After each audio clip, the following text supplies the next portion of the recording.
Gandang tanghali sa inyong lahat, idol. Ito, papakita ko naman sa inyo ang binuhusan namin ngayon. Yan, hindi pa nabuli, hindi pa tapos ang pagbuli niyan. Yan. Dito naman, tapos na. Ito, kung mapapansin nyo. Siguro bukas maglalatag na kami dito ng scaffold.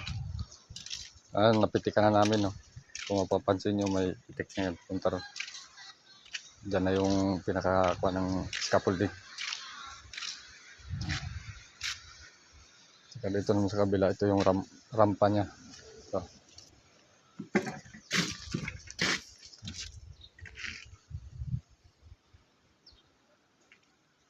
Ito nga pala, idol, kung mapapansin nyo itong butas na ito, kakaroon to dito ng pispan sa ilalim ng hagdan.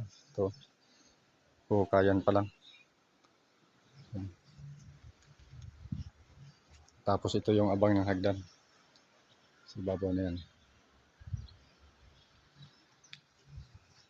45 ang lalim yan. Ito,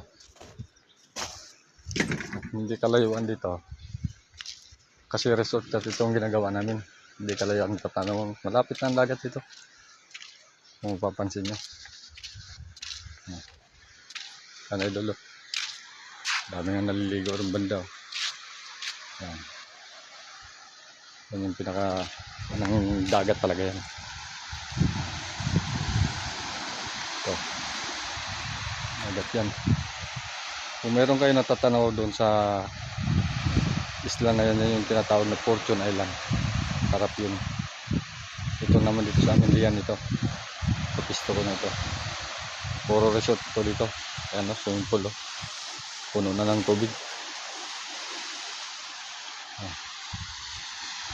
Swimming pool yan.